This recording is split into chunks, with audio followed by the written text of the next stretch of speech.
So in the last part, we ended where Sarah died and Abraham buried her. He bought the cave at Machpelah in Hebron and buried his wife. So in this next part, we're looking at Genesis 24 to 36. So it starts where Abraham is now old and he wants to get a wife for his son Isaac before he dies. But he does not want Isaac to go back to his home country. He wants Isaac to stay in the land of promise where he is. So he calls his servant and tells his servant to go and get a bride for his son Isaac. So he tells his servant to swear an oath to say he will get the bride. He will not choose a wife from the women in Canaan where they're residing. And so he tells his servant to grab hold of his thigh, under his thigh, and swear. Now, some Hebrew scholars are saying their interpretation from the original language to English is not thigh. They said the writers wrote thigh just to spare the blushes of the readers of nowadays. And so the original meaning is grab hold of my circumcised bit and swear an oath. So this is because of the covenant God made with the Israelites, with their circumcision. So the original translation is to grab hold of his circumcised bit and swear an oath, because the servant says, if the woman doesn't want to come back with me to the land of Canaan without seeing the guy, because maybe she wants to see who she wants to marry, can he take Isaac back? And Abraham says, no, do not take Isaac back to my land where I came from. If the woman refuses to come with you, you are free from this oath. So he holds onto the under Abraham's thigh, that is the circumcised bit, and swears an oath. So he goes off to go and look for a bride for Isaac. So when he gets to Haran, where Abraham left, if you remember where he left before he went to Canaan, he is at a well. So when he gets to the well with his camels, he prays. He prays to the Lord God of his master Abraham. Please give me success in this journey. I am here to look for a wife for my master's son Isaac. Any woman, damsel, that comes to the well to draw water, if I go up to her and ask her for some water to drink, and she says, drink, and I will also give water to your camels, let her be the one. Let me know that my journey has been successful. No sooner has he done praying, Rebecca comes to the well. So when she comes to the well, the servant runs up to her and says, pray, can you give me some water to drink? And she says, not only will I give you water to drink, I'll also give water to your camels. And he wonders if his journey has been successful. Now, we should know that camels drink a lot of water. So this task that Rebecca has decided to do is not an easy job at all. So it shows how hardworking she is, because she has to go to the well, she has to draw the water, pour it into the trough for the camels to drink. And this is going to be like, a hard work. And she does it. And then when she does it, the servant gives her some gifts, jewelry, bracelet, ring, and she runs off home to go and tell her family, about this strange man that she met at the well. So they come over and ask him to come home with them, come and rest. We've got place also for your camel and all that stuff. And he keeps on wondering if his prayer has been answered. So he goes with them and he tells them his mission. He tells them his task, that this is what brought him there. He has come to seek a bride for his master's son. This is the prayer he prayed, and this is what happened. So can they let him know if his journey has been successful? If not, he can carry on seeking. So, to cut a long story short, he ends up taking Rebecca back with him to his master, Isaac. Isaac is in the field. They're coming. Rebecca asks the servant, who is that? He says, that's the guy. She gets down. They're wed, and then he comforts Isaac after the loss of his mother, Sarah. Abraham marries again. He marries a woman called Keturah. He has other children, but he then decides, after a while, that he doesn't want the children to struggle the inheritance with Isaac. So he gives them gifts, he gives them their inheritance and sends them away so that they can be far away from Isaac. He doesn't want there to be a tussle after he's died. So he sends them away on their merry way. And Abraham dies at the age of 175. So Isaac and Ishmael bury their father. And the Bible just talks about the descendants of Ishmael, because God did promise that he would be blessed, and he was blessed as well. So then Rebecca doesn't have a baby on time. They wait 20 years before she finally gets pregnant. And she gets pregnant with twins, Jacob and Esau. So, but when they were in her tummy, they were both struggling and tussling inside her. She didn't know what was going on. She was having a really hard time. So she went to inquire of the Lord, that why is this happening to me? Why are the babies struggling in my tummy?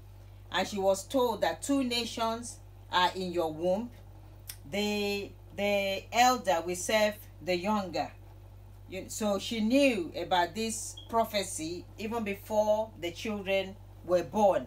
And then she gives birth to the twins, Jacob and Esau. So even at birth, Jacob had caught hold of Esau's heel because he wanted to come out first so he can be the firstborn. But Esau beat him to it, and Esau came out first. So he's the oldest, he has the birthright, and Jacob came out second. Esau came out all red, had red hair and everything. So Esau and Jacob came out quite plain. And Esau was a hunter by trade. His dad loved him more because he goes out, he catches the game, he brings some home for the dad. The dad has a lot of meat, while the mother loved Jacob because he was a quiet man. He just sits in the tent, he was no bother at all.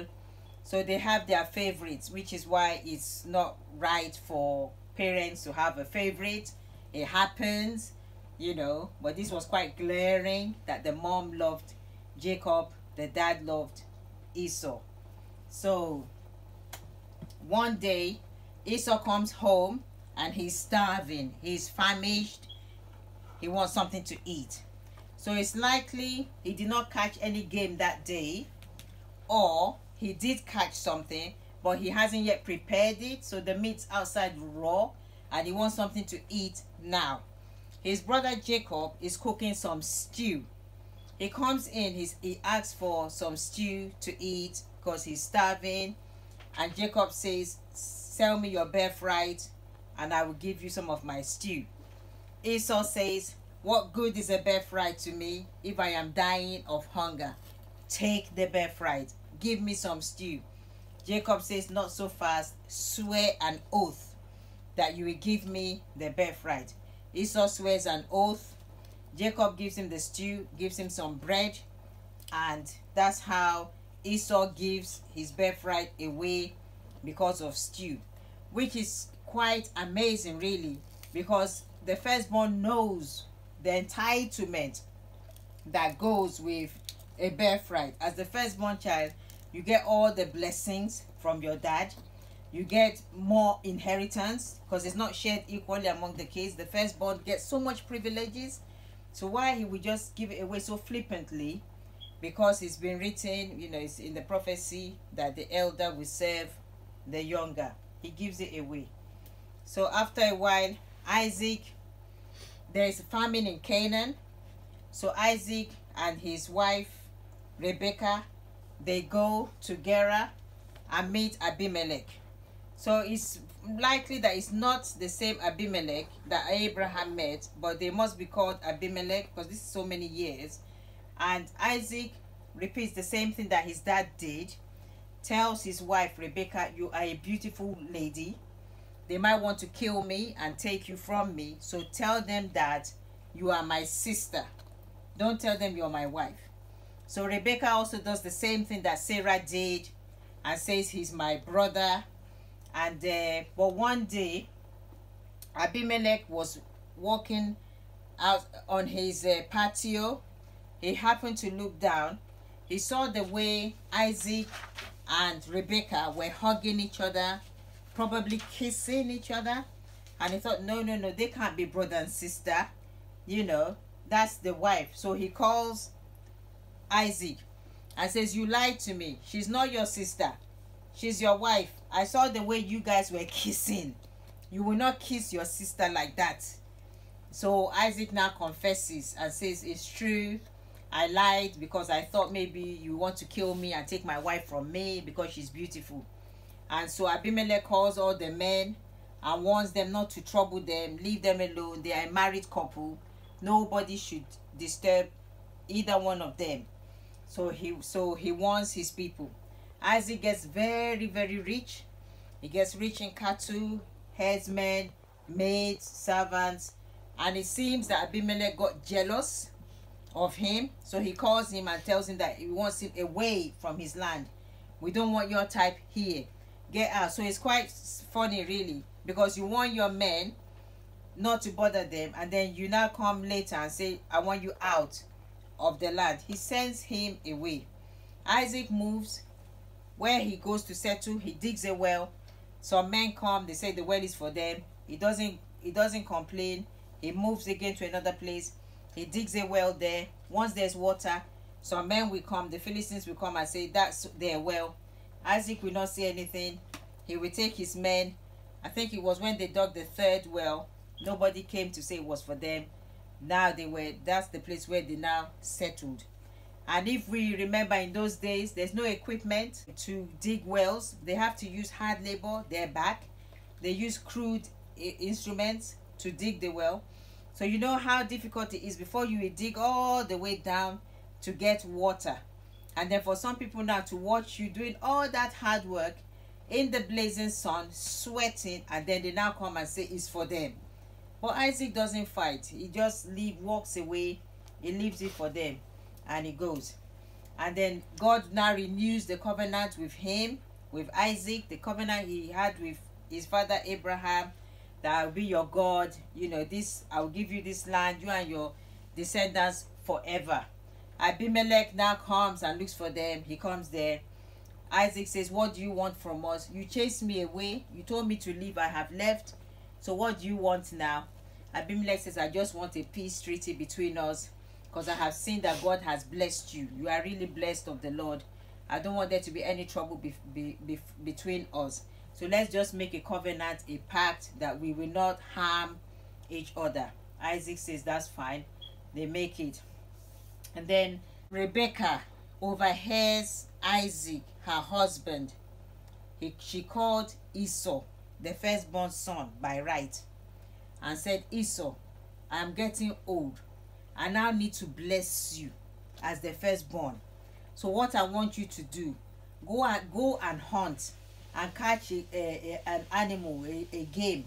Prepare it the way I like it and bring it to me. After I eat, I will now bless you and give you your blessing, what you are entitled to. Rebecca overhears this conversation between Isaac and his favorite son, Esau. She calls Jacob, her favorite son. Jacob, come. I have just heard your dad planning to bless Esau. So what I want you to do, go to the backyard, and bring 2 of the choicest fat sheep that you can find there. Bring it. I will cook it the way your dad likes it. Then I want you to take it into him and pretend that you are Esau and get the blessing. Jacob says, I don't want to do it. My dad will know it is not me. Number 1, I don't even sound like him. And Esau is hairy. I am smooth. I don't have hair all over my body. So if he finds out that I'm trying to deceive him, instead of a blessing, he will curse me. His mother said, let that curse be on her. Don't worry about it. I know what to do. Even I have one of his old clothes he left in my wardrobe. You also wear it when you are going in. Don't worry. Go and bring the sheep. So Jacob goes. He gets the sheep. The mom cooks it the way the dad likes it. She takes the skin of the animal. She puts it on Jacob's arms and his neck. You know, the exposed bit. She gives it to him. She says, take it in quickly. Hurry, haste, before your brother comes back. So Jacob takes the food. He goes in and he says, sit up, my dad. Eat the food I have brought for you and bless me. Isaac says, who is this? He says, it's me, your son, Esau. You told me to go and prepare the game so you can bless me. He says, really? So how come you came back so quickly? He says, the Lord gave me favor. Immediately I got to the bush. The animal was just waiting for me in the trap. So I was able to just come straight back. That's why I didn't stay long. He says, really? Okay, come near, come near. So he takes the food. He goes near the dad. You know, the dad smells the skin of the animal. He says, wow, my son smells just like the dew in the desert or whatever in the garden.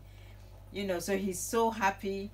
Isaac eats his food and then he now blesses Jacob, thinking he's blessing Esau, and says his brothers will bow down before him. They will be his servants. He will be great. He blesses him so much. And then Jacob leaves.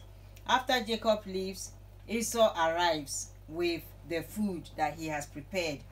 Get up, my father. Remember, this time Isaac is blind. That's why he doesn't know which son is which. He's old, he's blind, he cannot see. Get up, my father, and come and eat. Who is this? Your son, Esau. You told me to go and prepare the game and bring it for a blessing. Isaac begins to shake. He trembles violently. So who came in just now and got your blessing? And I have blessed the pair, and they will be blessed. I cannot take the blessing back. They will be blessed. Esau starts wailing, bless me too, my father. Bless me too, my father. He says, but I can't. I have given the blessing away, and they will be blessed.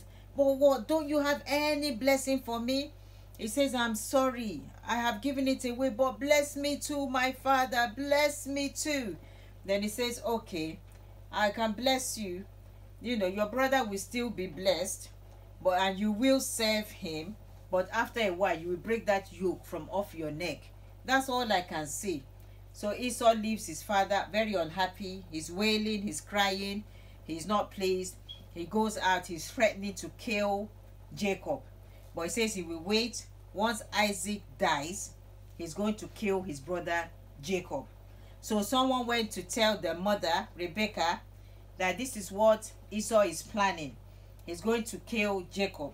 So she calls Jacob and says, right, I'm going to send you off to my family's place.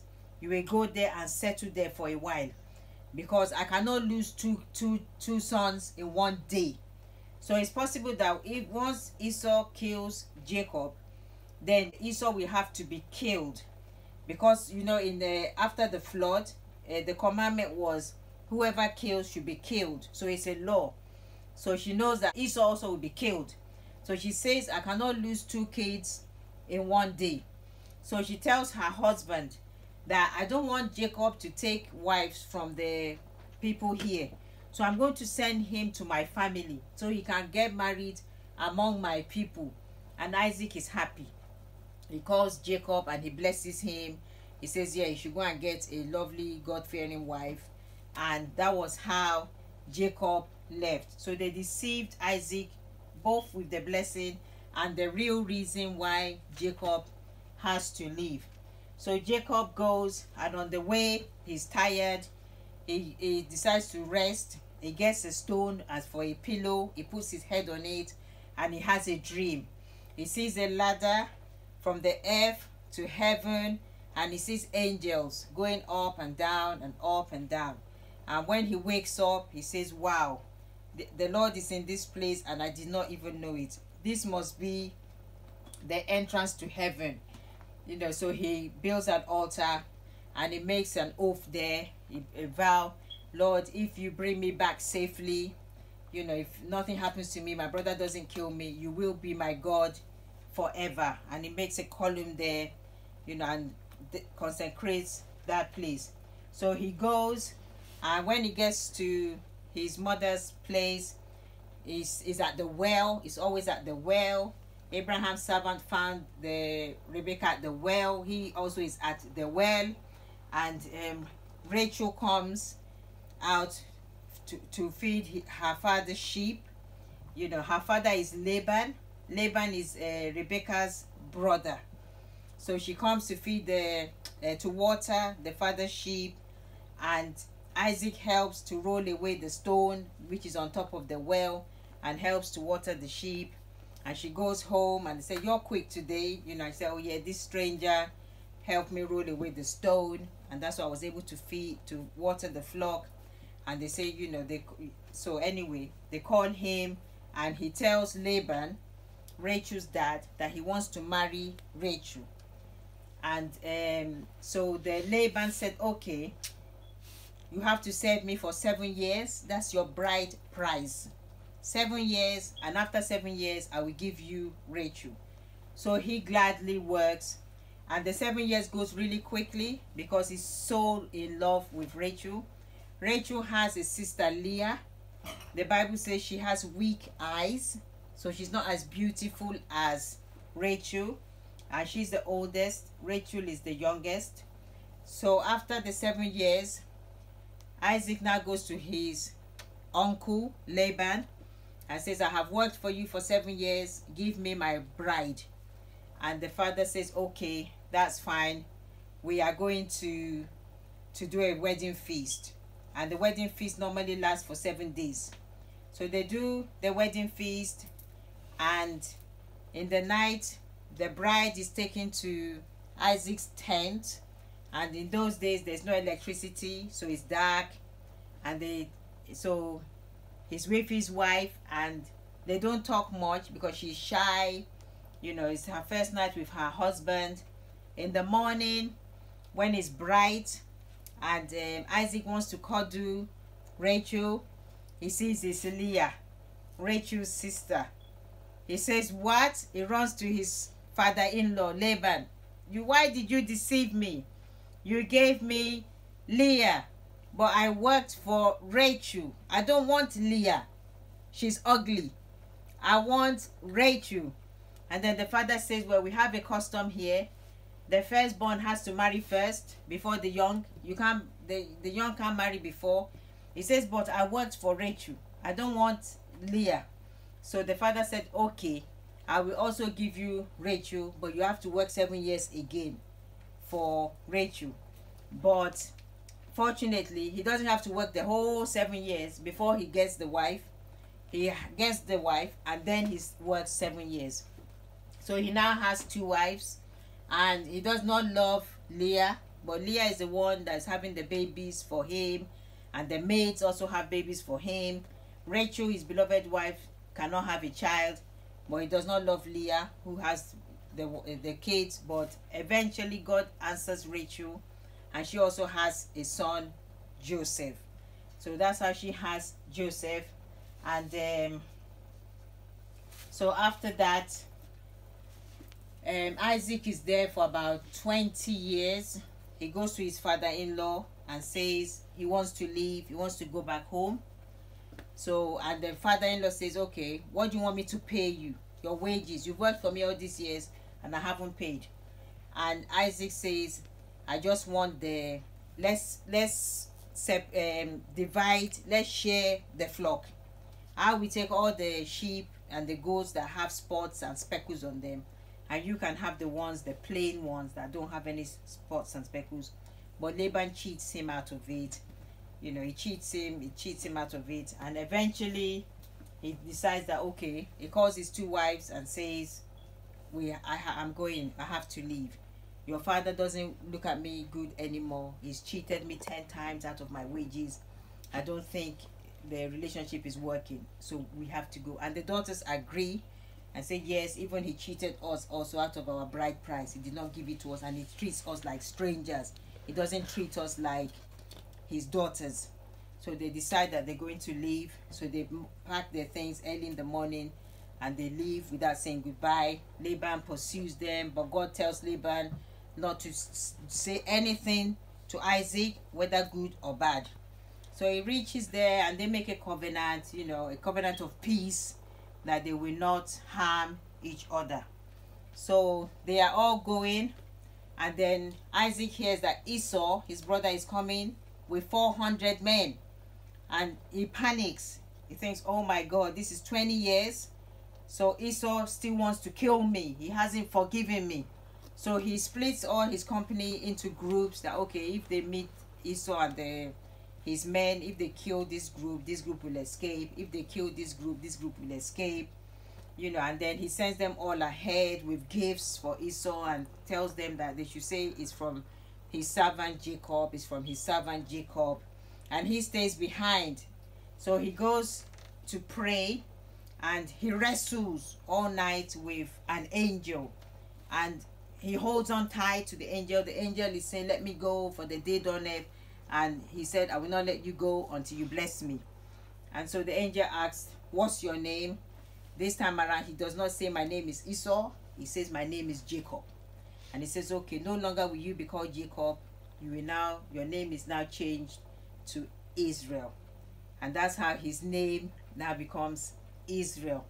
So he's blessed, but he gets a limp because he would not let the angel go. So he pops his hip and he gets a limp. So he walks with a limp from that time onwards. So eventually he meets up with Esau, and he's like fearful, and he's bowing, saying, I'm your servant Jacob, I'm your servant Jacob. But they hug and kiss and cry. You know, it's all forgiven. Jacob gives Esau gifts. Esau says he doesn't want the gifts. Jacob says, please just collect the gifts so I can know that you have forgiven me. Esau collects the gifts. He wants them to go together, but Jacob says, no, you go on ahead. We will come and join you later. And that was how they both went their separate ways. So after that, Isaac builds an altar and he thanks the Lord. He blesses the Lord. You know, he brought him back safely as he promised. You know, and he's changed his name. He's got a blessing and everything. And one of his children is Dinah. That's the only daughter he has, Dinah. So the story just suddenly goes into this story about Dinah. Dinah is there in Canaan. She went to visit some friends, and this guy, Shechem, sees Dinah, takes her, and rapes her. You know, so Dinah is crying. Jacob hears of it. All his sons are in the field. He waits for them to come home. He tells them what happened, you know, and the guy, Shechem, who raped her, loves her. He wants to marry her. So he tells his dad to go and tell Jacob that he wants to marry the daughter. So the dad, Hamor and Shechem go to see Jacob and the brothers, and they say, well, I love Dinah, I want to marry her, please give her to me for a wife. Anything at all that you want, we will pay, but we want to marry Dinah. And her brothers, they say, you can't marry her because you are all uncircumcised and we are circumcised, so our sister cannot marry men who are not circumcised. And then they say, yeah, we will get circumcised. If that's what you want, we will get circumcised. All the men in the city will get circumcised. So they go, Hamor goes and tells all the men that let's get circumcised so we can marry them and they can marry us. That's all they want. They seem like nice people. So they all get circumcised. And on the third day, when they're all in pain, they're all hurting, Jacob's sons go and kill all the men in the city. They went to kill all of them while they were hurting. So when Jacob hears of it, Jacob is very, very angry with his sons. What is this you have done? Why have you created this trouble for us? You know, what you did was very bad.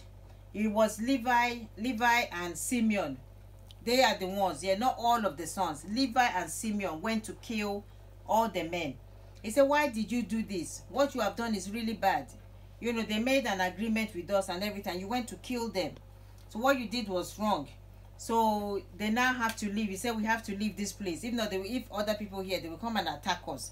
So they had to leave that city. Like, okay, they are going back home, where Jacob's dad is. We are going home. So they start going. On the way, Rachel is pregnant again with her second baby. But on the way, when she was having the child, she died. And that's his favorite wife. So he buries her. She has a son, Benjamin. So that's how she has Joseph and Benjamin for Jacob.